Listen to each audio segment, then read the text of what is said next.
tentara iblis yang paling besar berat itu adalah masukkan oleh Allah Subhanahu wa taala dengan neraka dengan dosa-dosa yang banyak dianggap oleh manusia sepele.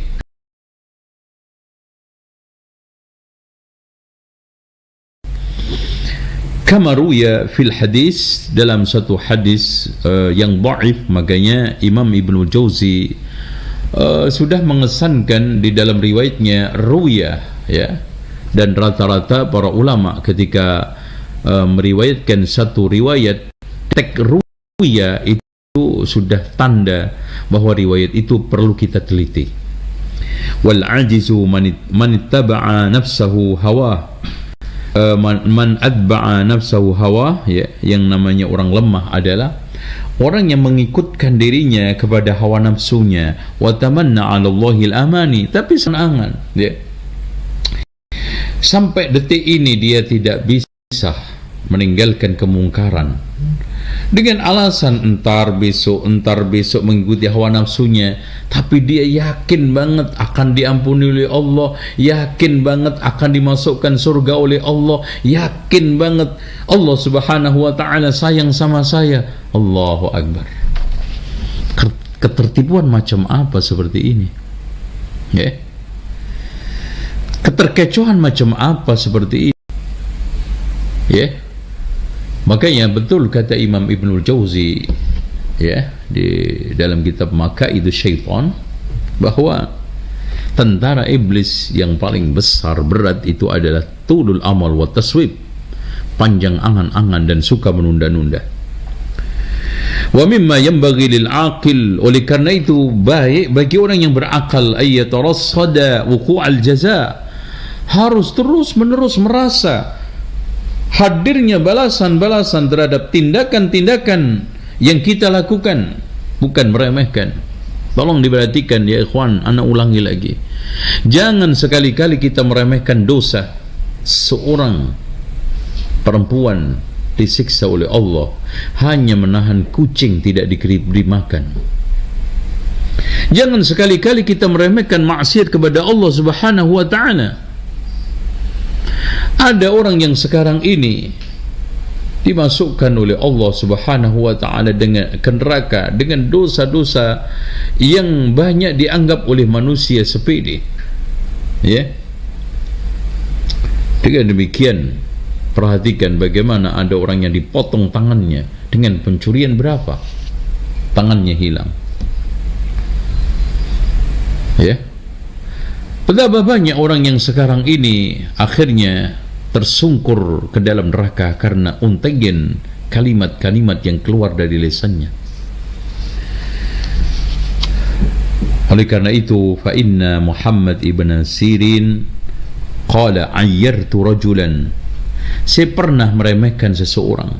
Makanya jangan sekali-kali kita meremehkan, apalagi mencibirkan, apalagi menjadikan kemaksiatan, kesalahan, kekurangan saudara kita menjadi komoditas untuk kita jual transaksikan di dalam sosial kita, untuk oplah-oplah kita, prestasi kita dengan menjatuhkan orang lain. Lihat, perhatikan Muhammad ibn Sirin, ayyartu rajulan faqultu ya muflis, saya katakan orang bangkrut, fa'aflastu ba'da 40 sanatan, ternyata saya yang bangkrut setelah 40 tahun. Allahu Akbar. Makanya betul kata Rasulullah SAW di dalam satu hadis yang di sana diperbincangkan oleh ulama sanadnya, namun kita bisa ambil faedah. La tudhiru syamatata li akhika fayarhamuhullah wa yabtaliyak. Jangan kamu senang dengan kemaksiatan saudaramu, bisa saja Allah rahmati dia, loloskan dari cobaan tersebut, Allah ganti mencoba kamu, menguji kamu. Karena ada sebagian orang yang seakan-akan hidup itu tidak pernah punya masalah. Ketika ada temannya, saudaranya, tetangganya bermasalah sedikit aja dijadikan gosipan, dijadikan bahan ghibah namimah, seakan-akan dia malaikat yang tidak akan pernah bersalah, seakan-akan dia nyaman, tidak akan mendapatkan ujian seperti yang ditimpakan Allah kepada saudaranya. Akhirnya berganti hari, berganti waktu, berganti zaman, dia yang kena. la tudhiri syamatata li akhik fayarhamuhullah wa yabtalik. Jangan sampai kamu sekarang merasa senang kepada kekurangan, kesalahan, ujian yang Allah timpakan kepada saudaramu berupa maksiat. Suatu ketika Allah akan menguji kamu dan Allah membebaskan, merahmati dia. Makanya ketika kita mendapati di dalam kehidupan ini kan tidak terlepas orang itu ada dua, baik dan buruk kan gitu. Kalau kita sekarang merasa lebih baik, itu adalah sombong. Yang paling terbaik adalah, ya Allah, mudah-mudahan saya dimasukkan ke dalam kelompok-kelompok al-abrar macam seperti mereka. Kalau dia sekarang ini merasa lebih baik, berarti tazkiyatun nafas. Wala tuzakku anfusakum, maksudnya merekomendasikan dirinya.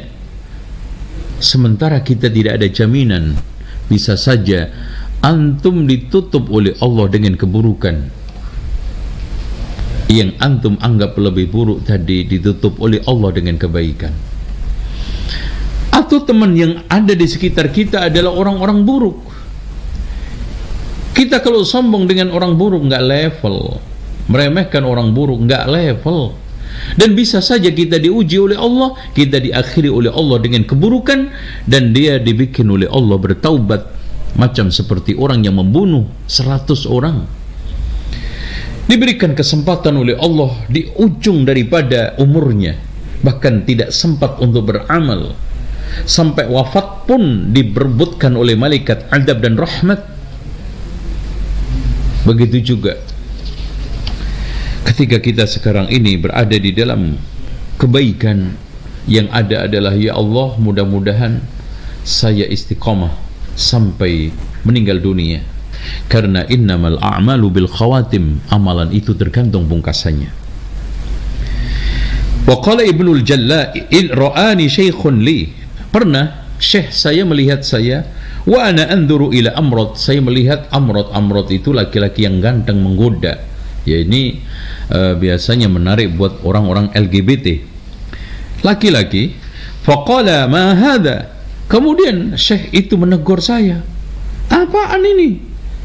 La tajidanna ghibbah, kamu akan kena batunya suatu saat. Apa kata Ibnul Jala? Fanasitul Qur'ana ba'da 40 sanatan, akhirnya aku lupa hafalan Al-Quran yang aku hafal setelah 40 tahunnya.